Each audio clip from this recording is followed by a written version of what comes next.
What's up, Coach Bergen here, and welcome to day 6 of our Yoga Mat series. I'm here again with Ashley Joy, and we're going to work on the third eye today. So what do you have for us today? So the third eye chakra is located right at the point between the eyebrows. It is said to be the point of our intuition and kind of our that sense of having a gut feeling, that sense of knowing within. Some even say that the third eye chakra is connected to our ability to have extrasensory experiences, out-of-body experiences. And so we're really at this point now starting to moving up to connecting with the energy of the divine. So come here to a comfortable seat. We've already done a lot of work on these lower chakras. So hopefully you can feel a nice heaviness in the low body. The tailbone really sinks in, connecting with the earth. You want to feel the upper chakras, the third eye and the crown, really moving up to meet the sky. Start to close the eyes. And since we are working on the third eye, close down the two physical eyes. And then start to bring the internal gaze to the point between the eyebrows. Start to bring the tongue to the back of the front teeth, sitting gently on that point where the front teeth meets the top of the mouth. This is going to start to stimulate the pituitary gland.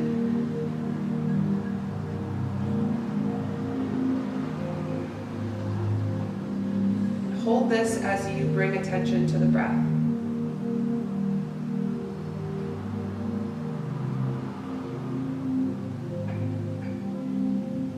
Feeling a sense of presence, a sense of aliveness as you turn more and more deeply inward, connecting with your highest self. Knowing that as you do so, you maintain this deep connection to Mother Earth, to our home here in the body.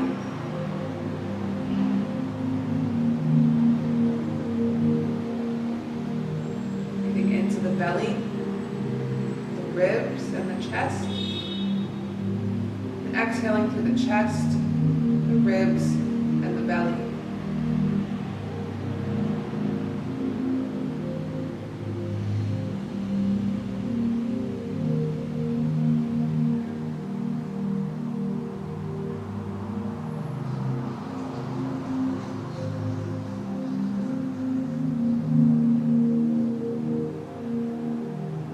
Allow the stillness to begin to speak to you, informing your movement and your breath. And you can remain with the eyes closed or start to gently open them as we come into the first posture. Let's come onto our hands and knees. And we're going to come into a puppy pose. So keep both of the toes bend, curl down into the earth, and start to walk the hands forward. So this is somewhat like a little baby down dog. And start to bring the forehead down onto the mat.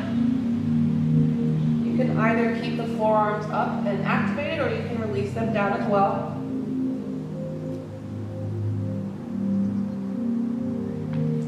Feel the opening through the armpits, through the sides of the chest.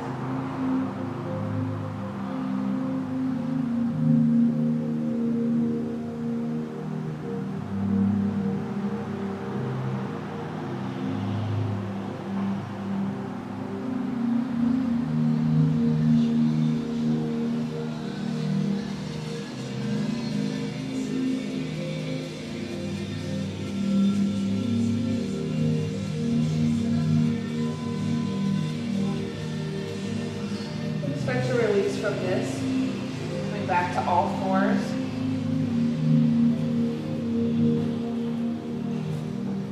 Grounding down to the earth. Let's move now into a lizard pose on the right side.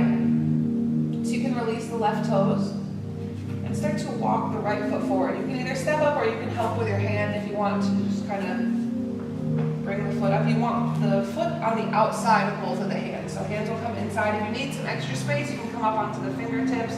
Or you can even take some sort of an object, a book or something, and put it right here. Allow the floor to come up towards you a little bit more. That's probably what those yoga mats are for, right? Yeah. Not me yoga mats, different yoga mats. Some extra cushion. The blocks, the yoga blocks, that's what I'm thinking. Yes, yoga Not blocks. the yoga mats, the yoga blocks. So that's always an option as well if you have some props at home. But you really want to start to sink down into both hip flexors. So feel this right hip pulling back while the left hip pulls forward. That's really going to protect the whole pelvic girdle, both of your hips. You're going to feel the stretch very deeply in the left hip flexor. You can stay here. If you have a little bit more space, you can also start to roll onto the outside edge of the right foot and come down a little further if you do have that space. If you're up on the hands, if you're up on some blocks, just know you are still working all the same muscle groups, getting all the same benefits from the posture.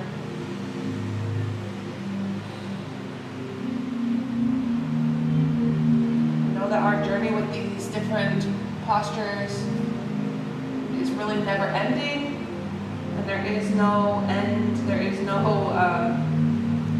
perfect pose.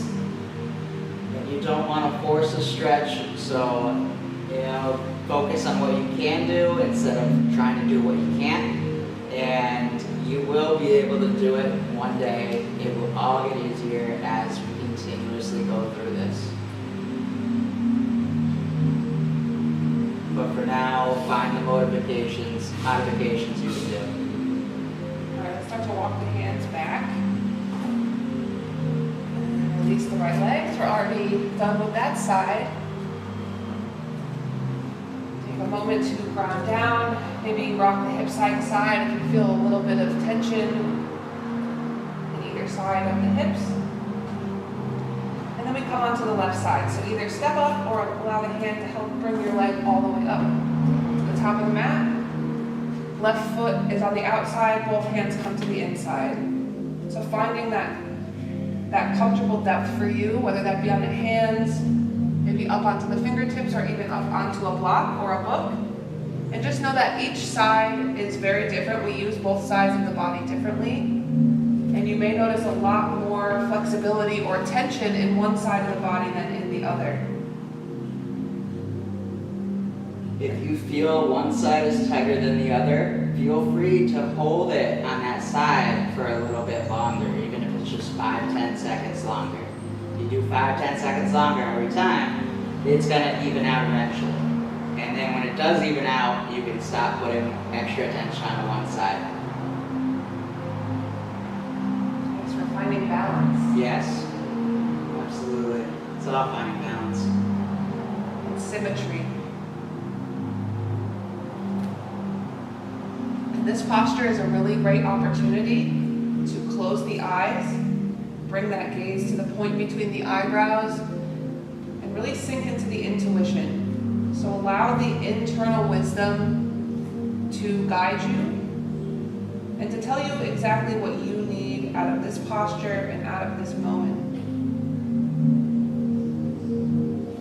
I had a yoga teacher who used to tell me that the most advanced yogi in the room is not the one in the most advanced posture, but is the one who knows best how to listen to their own body and give themselves exactly what they need. I like it. Yeah.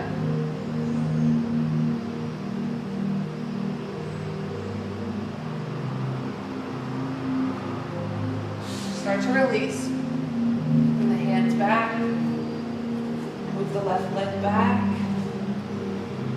All the way back to table. That was a nice deep stretch. And we did find ourselves holding that for a little while, so you might want to move the lower body if you feel any stiffness that might have accumulated in that pose. And And then we're just going to push back and take child's pose.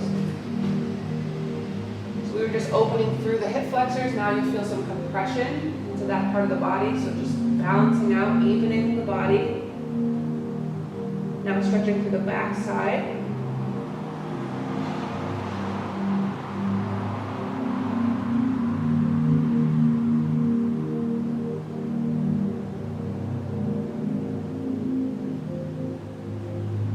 Back up on the hands and knees. Let's release all onto the back. Bend the knees and bring the feet on the floor.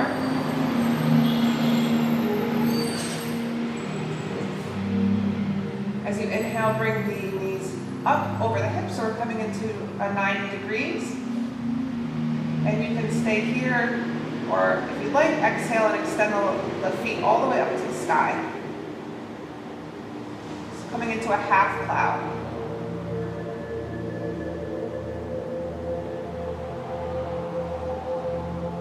Here, you want to balance the effort to hold the posture with the ease that you feel in the body. So allow the hips to sink. You really want to feel the femur bone just sinking into the hip socket. And you can close your eyes down and even feel the eyes just sinking back into the eye sockets.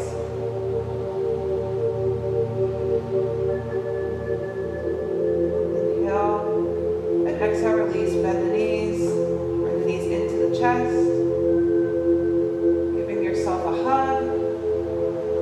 Inhale, curling into a tight little ball, and exhale as you find Shavasana. Lie the legs out long. Arms alongside the body with the palms up. Close down the eyes. While you're here in this Shavasana, let's return the gaze to the point between the eyebrows. And you can even gently rest the tongue behind the top front teeth, right where the teeth meet the roof of the mouth. Allow yourself to sink down.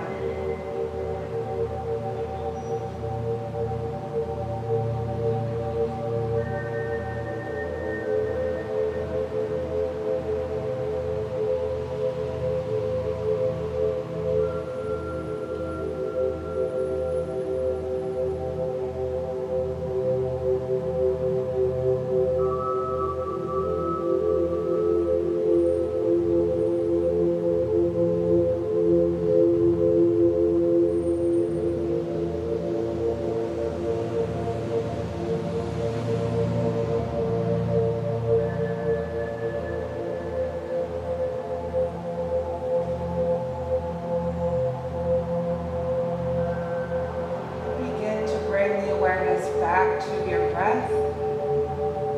Move your body, wake it back up, nice and slow. And then roll over to one side, finding a nice little fetal position as you push back up to seated.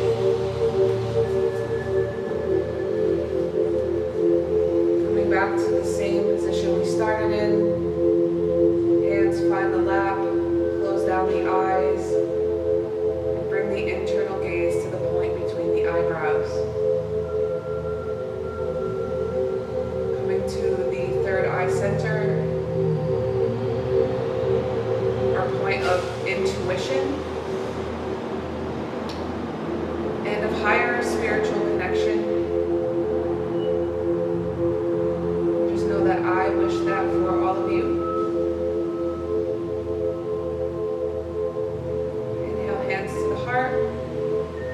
As you thank yourself for your practice, for all of the work that you've been doing today and this whole week leading up to today.